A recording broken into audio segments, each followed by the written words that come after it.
Okay, welcome back to the Teacher Educator Conference 2015 in Hyderabad, and I'm very pleased to be joined this afternoon by Colin Bangay and Maya Menon. Welcome, and thank you for taking time out to come and talk to us. You've just been part of a panel discussion talking about quantity, or moving from quantity to quality in teacher education. I just wanted to ask you a few questions about what you spoke about. Obviously, the issue of quantity in terms of the number of teachers needed is clearly a big one in India and indeed many parts of the world. And both of you spoke about ensuring quality at a pre-service level, Maya, and also throughout a teacher's career via CPD or continuing professional development. Maya, you spoke about alternative and complementary certification. Could you expand on that a little bit? Yes, I've actually been doing a lot of reading and research on the kind of teacher certification courses that are prevalent in other countries, and I find, unlike India, many countries do experiment with multiple routes to becoming a qualified teacher. And they could be career shifters who change careers and so on. Unfortunately, in India, perhaps because our curriculum is so sort of inflexible, the route to getting into teaching as a career is also very, very sort of linear. And I think we have to look at lateral entries into career. We have to look at not just university-based certification. We have to be looking at alternative teacher certification, because that's happening in the West. It's happening in many countries, in the United States, in the UK. But in India, it's not. And India perhaps needs more teachers than anywhere else in the world, including China. And we're still sort of stuck in a bit of a sort of frozen state where we're not doing, we're sort of paralyzed and we're not doing anything really significant and focused in terms of looking at quality of teachers. And that, therefore, maybe organizations like my organization, as well as other organizations, we can offer alternative teacher certifications, as long as we ensure that there's a certain standard and quality maintained, and maybe there can be a certain common test or exam that anybody who goes through any alternative teacher certification courses goes through, and if they qualify, they get a qualified teacher status. So that was the pitch I was trying to make. Yeah. So the idea is then that they wouldn't follow the linear path necessarily, exactly. but perhaps at the end the exam that they sit would be a similar or the same. Yes, okay. exactly. Okay. And of course there has to be a very strong internship in schools, in the same way as there's such a strong internship component in medicine as a career. You need to have a far stronger, more rigorous, more supportive internship program for any trainee teacher, which means that therefore I was saying that we need to have a lot of very rigorously trained and supportive teaching schools that foster young people or older people to become effective teachers, good teachers. I like what you said. There was one part where you were talking about rather than focusing on the brilliance of the few, focusing on the that's something I've always been worried about. Including there are some movements in India currently also where we are looking at getting good young people from different careers to spend some time in teaching and so on. But a lot of those brilliant people will get into entrepreneurship, they may get into business, but we need bodies in the classroom. And for that you need, in a country like us, we need, that's why I said, we need to be focusing on the excellence of the average and not on the brilliance of a few. Yeah, no, that makes sense, I think, definitely. Okay, thank you. Colin, you focus more on CPD, perhaps it's more in service in service professional development, and talked a lot about ensuring quality and the way of doing that being via teachers taking responsibility for their development.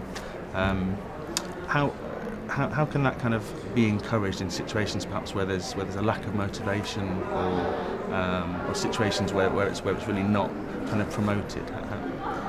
Okay, so if I can make just something about teacher shortage, because I think it's very important when we look at teacher shortage to recognise firstly what the teaching need as we go forward. And India is actually, particularly southern India, is in demographic transition, so we're going to need fewer teachers, plus there will be large opportunities for redeploying teachers. The second thing is we always talk about teacher shortage in the generic, but there are actually lots of unemployed teachers in India right now, and the shortage areas are maths teachers, language teachers and science teachers, so we should be very careful about talking about teacher shortages in the generic. On the point about CPD, I think I'm very persuaded by Andy Hargreaves' model about the evolution of teaching systems, and that teacher education is both continuous and you can learn a lot from action in schools. So I think that's really important. The things that will help that happen, I think that the two big things are firstly instructional leadership from better school leadership. So I think there's a huge opportunity to ramp up school leadership, have school leaders who are both administrators but motivators and provide instructional guidance and support and encouragement. So I think that's the first positive thing. I think technology, harnessing the power of technology is a huge opportunity, not least because it enables people to, as you've mentioned, is to enable people to choose pathways, and differentiated learning through the internet or through SMS cards on, in Bangladesh for example, they have libraries of SMS cards with teacher learning on the, or teacher model learning on them. They can just drop into their SIM card, and so it doesn't have to be internet connected. It can be very traditional models, but technology well used offers real opportunities. I think the third thing is to actually have much more attention around career progression and a career structure, so that there are incentives and there is pride in moving through the system and multiple pathways. So you don't go in, become a teacher and you stay there for 20 years and then you become a principal, but there are differentiated paths. So really mirroring many of the things that we know about good classroom teaching really should be the kinds of encouragement, expectation, standards, motivation. All these things are equally applicable to teacher education than they are group work. All the, you know, if you say anything you say about learning in the classroom is equally applicable and analogous to good teacher education systems. No, I agree. When the questions were coming in, it was interesting. You're talking about you mentioned school leaders and how much you would invest on that, and it does seem to be very much the theme, I think, with some of the talks that I've seen, where rather than talking about a much higher level, the change or the kind of the motivation comes more at sort of the school level, either through school leaders or ways of encouraging teachers to take responsibility and seeing people that they see on a day-to-day basis as perhaps the role models of someone to kind of emulate, perhaps with their own development. Yeah. I wanted to ask you. You mentioned it then with technology, and obviously there's a lot of with new technologies available. There's a lot of training opportunities. One thing I'm kind of particularly interested in, I wanted to ask you about was online learning and how that sort of fosters communities online, and ask you kind of both how you see the development of that over the coming years. I think we're still sort of early years in India, at least in terms of online communities of school teachers particularly. And I think technology, going back to what Colin was saying, I think technology has to, one is of course using handheld devices like mobiles and smartphones and tablets and all that to take control of your own professional development and growth. But technology also allows, because teachers haven't yet reached that level of being evolved as to take responsibility. Sometimes there must be some state-driven things sort of as a wire, and technology also plays an important role there. If you want to look at large scale and if you want to look at ensuring quality, because having high quality teacher trainers or master trainers is a big issue, and that's where the cascade model often does not work, because there's huge dilution in the when training gets translated down the line. So that's where technology can be used and leveraged, and in fact we have done that. There is a Cisco, there is a platform that we'd use. I don't want to take names, but we've used It's okay. Yeah. So we've used a platform which has been developed by Cisco, where you can train simultaneously 200 or 300 teachers with the master trainer being in one location, and yet you can simulate all the face-to-face interactions and the discussions and the group work, etc. Because you'll have, say, a cohort of 30 people in one room in one place and another 30 in another place, and the master trainer could be in a third or fourth place, and you can still simulate the intimacy of face-to-face training while you are training at scale, 300 at a time. Right. So Okay, I think that's where technology is also very useful, apart from the individualized professional development that you can take control of. Okay, that's interesting. And in terms of, coming back to your question about communities, I think the more people interact with each other, using technology, there's a certain sense of where I think barriers come down.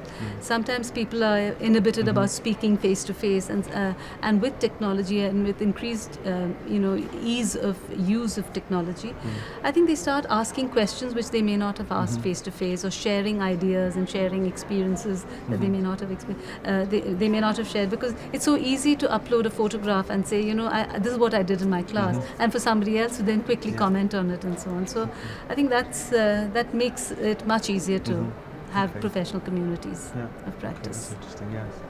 So I think the first thing about technology is it's disruptive. It potentially short circuits the status quo. So, and I think that can be, that you need to recognise that and manage that carefully, but I think that can be a very healthy thing.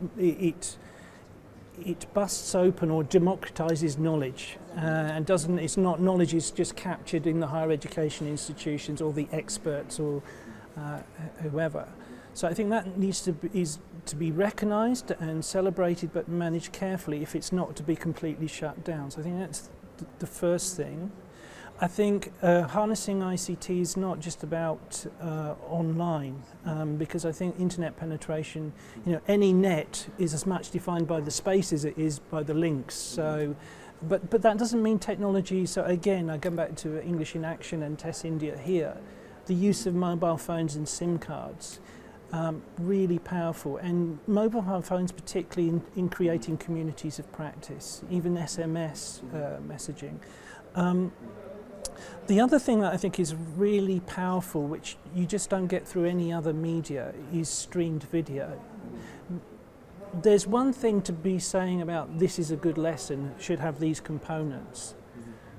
But it's even more powerful if you can see a good lesson. If you can stream a video and see a good lesson, here's a good lesson clip, here's a bad lesson clip, and get people to compare and contrast. And then they can actually model that learning or that approach, rather than being told, well, Piaget says, and Vygotsky says, and it's and actually you can need link to up the theory to that. Now yeah, that is what we mean by social constructivism. Yeah, exactly. So you don't, if you want to go into that, I'd rather just say here's a good lesson. You don't, it's interesting to know the theories behind it, but when you've got limited money, limited space, and the key thing is, can you teach well, and can you motivate and energize and build confidence and expectations in students that they will do well. Okay. In fact, I would say I think film idea is very important. In fact, we use a lot of film clips of classrooms, good practice as well as not so good practice, and having teachers and groups of teachers to critique it, because then it's very easy for them. It's one step towards reflective practice about looking at their own lesson when they look at somebody else's lesson and together analyze and critique it. Yeah. So I think it's very important, and I think that's where technology is a huge plus. Okay. Maya, Colin, thank you very much for taking time to join us. Welcome. Okay, thank you.